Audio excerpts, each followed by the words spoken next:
जल्दी जल्दी XNDP लोग को एक रेजिमेंट बना के दीजिए। पाकिस्तानी उग्रपंथी का अगेंस्ट में लड़ाई करने के लिए एक रेजिमेंट बना के दीजिए। जम्मू कश्मीर को शांति रखना है। कठुआ में, डोडा किश्तवाड़ में मैं सेक्टर कमांडर रह चुका हूं। रजौरी पुंछ में मैं GOC रोमियो फोर्स था 2004-2005 में। तब मेरे पास 18 पलटनें थी और हमने वहां टेररिस्ट की गर्दन मरोड़ दी थी। बिल्कुल शांत। मोदी साहब XNDP लोग को एक रेजिमेंट बना के दीजिए। पाकिस्तानी उग्रपंथी लोग एक सप्ताह का बाद, एक महीना का बाद, 2 महीना का बाद, 3 महीना का बाद ऐसा मारते रहेगा। ये नहीं होगा। पब्लिक लोग को भी पाकिस्तानी उग्रपंथी लोग मारता है, इसलिए XNDP लोग को एक रेजिमेंट बना के दीजिए। इंडिया आर्मी का शर्ट में XNDP लोग पाकिस्तानी जो उग्रपंथी के अगेंस्ट में लड़ाई करेगा। जम्मू कश्मीर को शांति रखना है। मोदी साहब एक रेजिमेंट बना के दीजिए XNDP लोग को। Bulletproof shield. This is a bulletproof shield. Normal bullet cannot pierce through it, but it's ऐसी मार लगाई जाए कि ये कई छठी का दूध याद आ जाए, और हमारी फौज कर सकती है। सरकार हमारी सेना के हाथ खोल दे हाथ। वो दिखाएगी आपको वो क्या कर सकती है, दिखाएगी आपको वो लाइन ऑफ कंट्रोल के पार क्या कर सकती है। ये अटैक इंटरनेशनल बॉर्डर के पार हुआ है। This is a qualitative escalation. अब हमको पार जाके मारना पड़ेगा साहब। पाकिस्तानी फौज की लाशें बिछानी पड़ेंगी ताकि पंजाब में मातम मने कि टेररिस्ट को जाके मारेंगे, पाकिस्तानी फौज को कुछ नहीं। क्यों नहीं कहेंगे? सारा पाकिस्तान की फौज की फसाद है। आसिम मुनीर और उसका जो DG ISI है, ये सारी उसकी ये है। एक फटीचर मुल्क जो कि इकोनॉमिक कोलैप्स की कगार पे है, उसकी इकोनॉमिक तबाही होने की है, 2 रोज की रोटी नहीं खिला पा रहा अपने लोगों को, वो अब भारत को छेड़ना चाहते हैं। अरे साहब, तुमको मरने का अगर तमन्ना इतनी ज्यादा है तो हमको करना चाहिए ना, मार डालना चाहिए। एक छोटा सा भी युद्ध हुआ भारत के साथ और कोई भी नतीजा हो या ना हो, सुन लो पाकिस्तानियों, और कोई भी नतीजा हो ना हो, तुम्हारी इकोनॉमी की लुटिया डूब जाएगी। तुम एक मुल्क नहीं रहोगे उसके बाद। सोच समझ के पंगे लो। पंगे लेने की आपको आदत है, बड़ी बढ़ चढ़ के आप लोग चोंचलेबाजी करते हैं। तो 100 सुनार की 1 लोहार की, 100 सुनार की 1 लोहार की। 71 का युद्ध मैंने देखा हुआ है, तब भी चोंचलेबाजी हो रही थी। नियाजी साहब वहां से बांग्लादेश से हमारे अंदर हमले कर रहे थे कि मैं हिंदुस्तानियों की औकात दिखा दूंगा, ये कर दूंगा, वो कर दूंगा। हमने जल्दबाजी नहीं करी साहब। Sam Manekshaw, field marshal Sam Manekshaw बोले, मैडम मैं तैयार करके एक लोहार की हथौड़ा मारूंगा।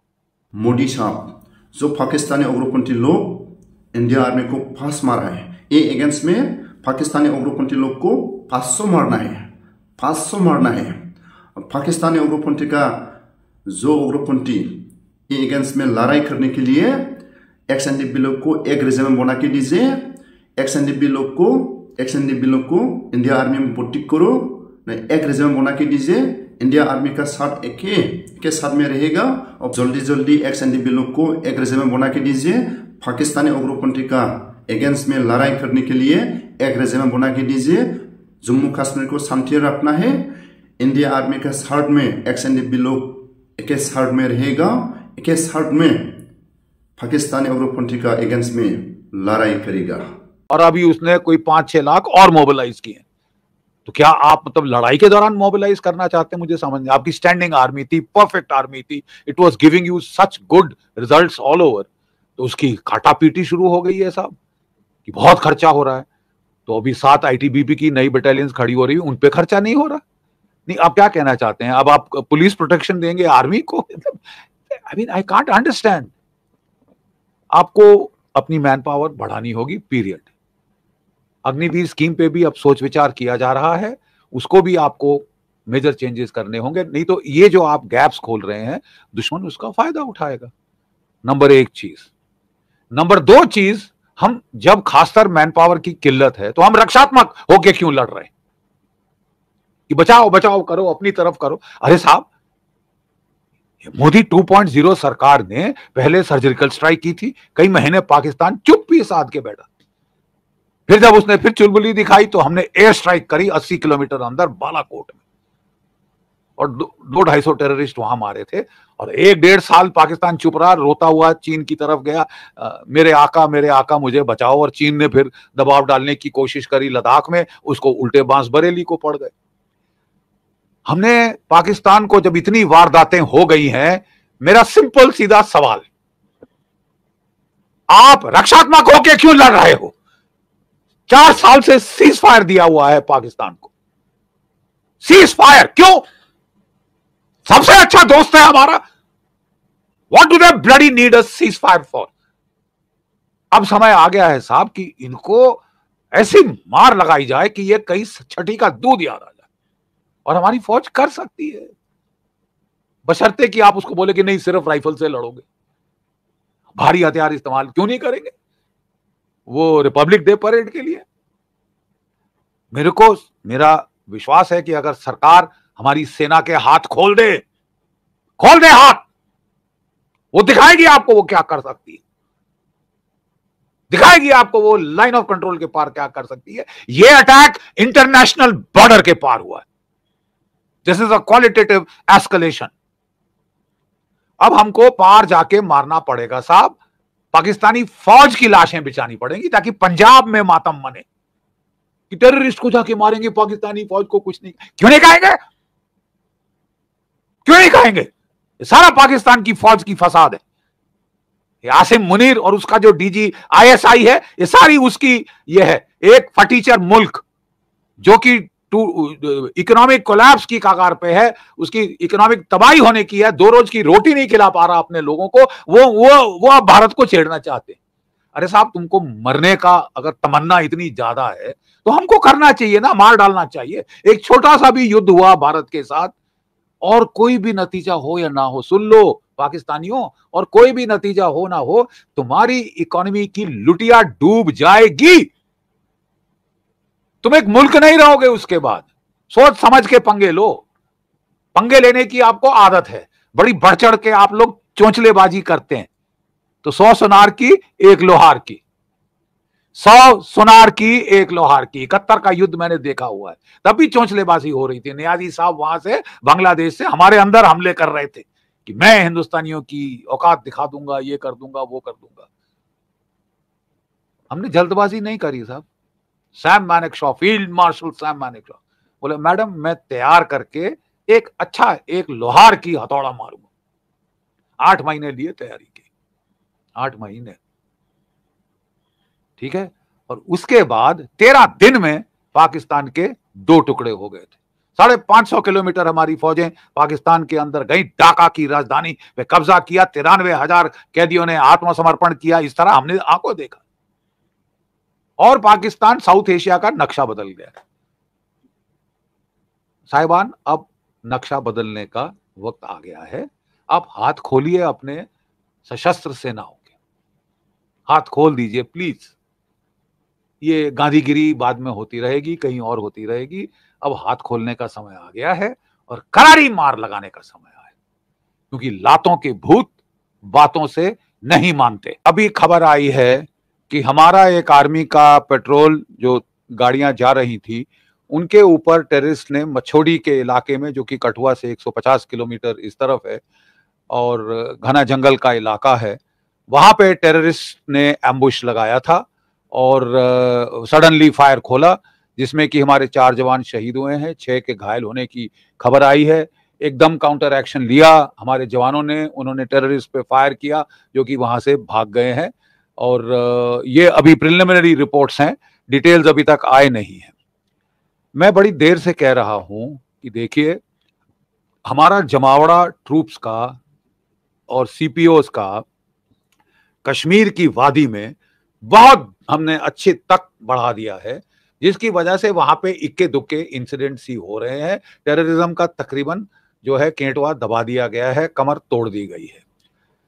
रजौरी पुंछ में और रियासी में, कठुआ में, डोडा किश्तवाड़ में मैं सेक्टर कमांडर रह चुका हूं। रजौरी पुंछ में मैं GOC रोमियो फोर्स था 2004-2005 में। तब मेरे पास 18 पलटनें थी और हमने वहां टेररिस्ट की गर्दन मरोड़ दी थी। बिल्कुल शांत करके मैं उस इलाके को आया था।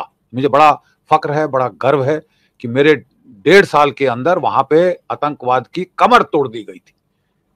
वहां पे ऑपरेशन सर्पविनाश चला था, वो जनरल लीडर साहब के टाइम, जो मेरे बड़े नजदीकी हैं, और हम जैसे ही वो खत्म हुआ तो पता चला कि 60 हमने वहां मार डाले थे, बाकी सब गांव और शहरों में जाके वो छुपने की कोशिश कर रहे थे। उनको वहां से निकाल के हमने ये ऑपरेशन पूरा जो है खत्म कर दिया था, उनके कमांडरों को ठोका था और पूर्ण रूप से शांति ले आए। कोई 10-15 साल तकरीबन शांति रही है रजौरी पुंछ के एरिया में।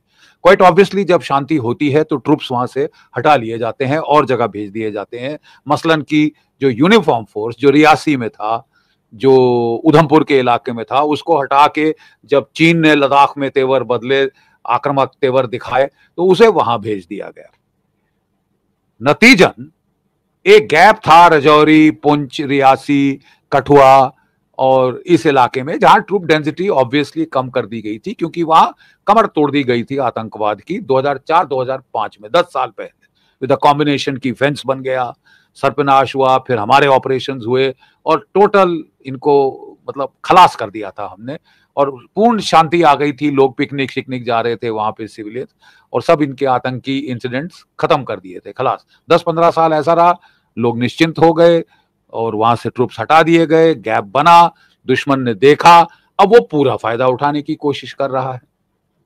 एक चीज और मैं बताना चाहता हूं, मैं बड़ी देर से निवेदन कर रहा हूं सरकार को कि जब कोविड का दौर चला था, 3 साल हमारी फौज में सब भर्ती बंद कर दी गई। 3 साल, हर साल 60,000 बंदे रिटायर होते हैं।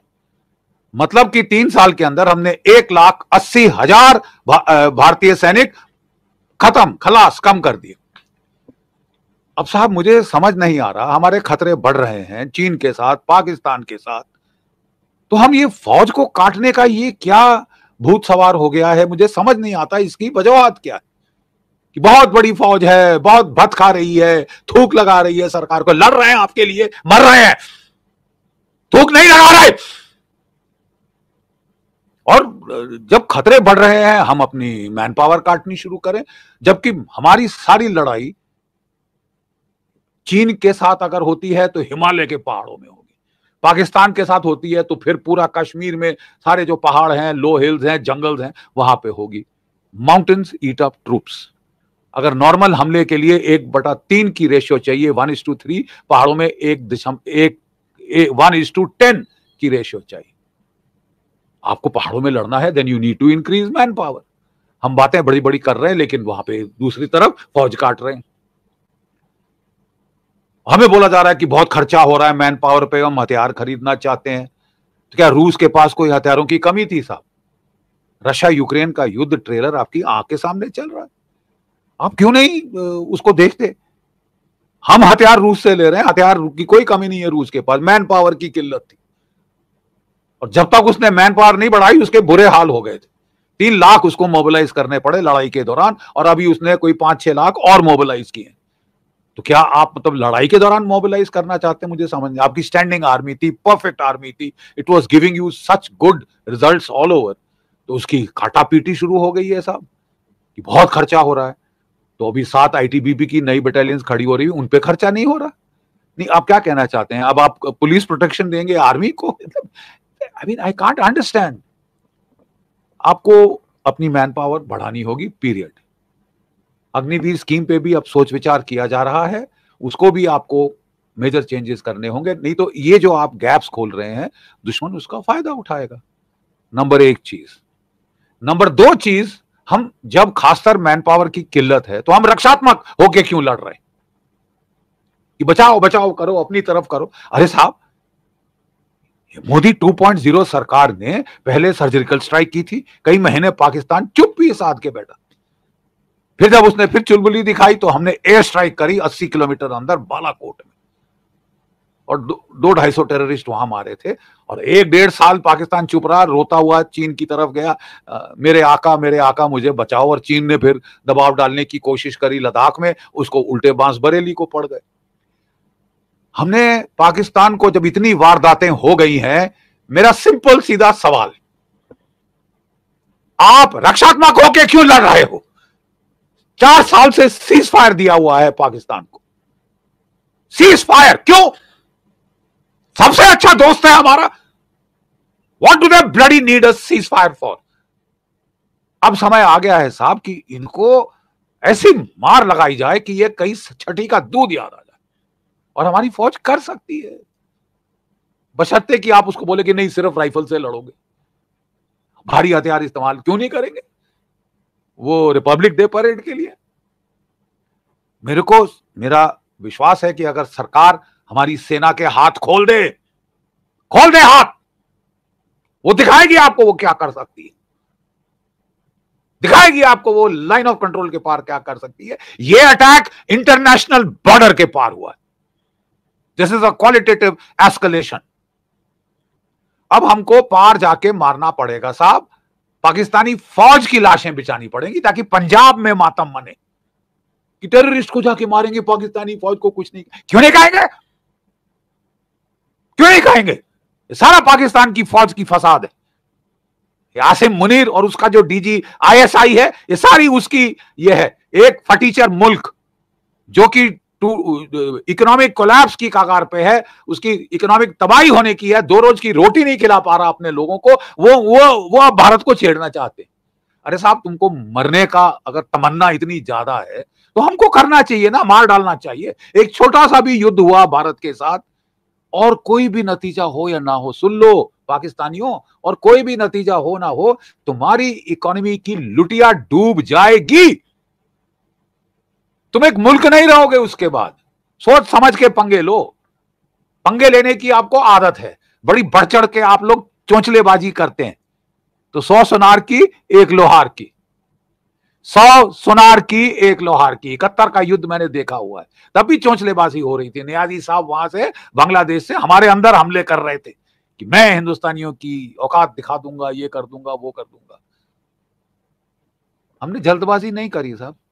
Sam Manekshaw, field marshal Sam Manekshaw बोले, मैडम मैं तैयार करके एक लोहार की हथौड़ा मारूंगा। 8 महीने लिए तैयारी की, 8 महीने, ठीक है। और उसके बाद 13 दिन में पाकिस्तान के 2 टुकड़े हो गए थे। 550 किलोमीटर हमारी फौजें पाकिस्तान के अंदर गई, ढाका की राजधानी पे कब्जा किया, 93,000 कैदियों ने आत्मसमर्पण किया। इस तरह हमने आंखों देखा, और पाकिस्तान साउथ एशिया का नक्शा बदल गया। साहिबान, अब नक्शा बदलने का वक्त आ गया है। आप हाथ खोलिए अपने सशस्त्र सेनाओं के, हाथ खोल दीजिए प्लीज। ये गांधीगिरी बाद में होती रहेगी, कहीं और होती रहेगी। अब हाथ खोलने का समय आ गया है और करारी मार लगाने का समय आया है, क्योंकि लातों के भूत बातों से नहीं मानते। अभी खबर आई है कि हमारा एक आर्मी का पेट्रोल जो गाड़ियां जा रही थी, उनके ऊपर टेररिस्ट ने मछोड़ी के इलाके में, जो कि कठुआ से 150 किलोमीटर इस तरफ है और घना जंगल का इलाका है, वहां पे टेररिस्ट ने एम्बुश लगाया था और सडनली फायर खोला, जिसमें कि हमारे 4 जवान शहीद हुए हैं, 6 के घायल होने की खबर आई है। एकदम काउंटर एक्शन लिया हमारे जवानों ने, उन्होंने टेररिस्ट पे फायर किया जो कि वहां से भाग गए हैं। और ये अभी प्रिलिमिनरी रिपोर्ट्स हैं, डिटेल्स अभी तक आए नहीं हैं। मैं बड़ी देर से कह रहा हूं कि देखिए, हमारा जमावड़ा ट्रूप्स का और सीपीओस का कश्मीर की वादी में बहुत हमने अच्छे तक बढ़ा दिया है, जिसकी वजह से वहां पे इक्के दुक्के इंसिडेंट्स ही हो रहे हैं। टेररिज्म का तकरीबन जो है केंटवा दबा दिया गया है, कमर तोड़ दी गई है। रजौरी पुंछ में और रियासी में, कठुआ में, डोडा किश्तवाड़ में मैं सेक्टर कमांडर रह चुका हूं।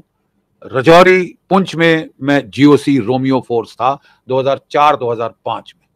तब मेरे पास 18 पलटनें थी और हमने वहां टेररिस्ट की गर्दन मरोड़ दी थी, बिल्कुल शांत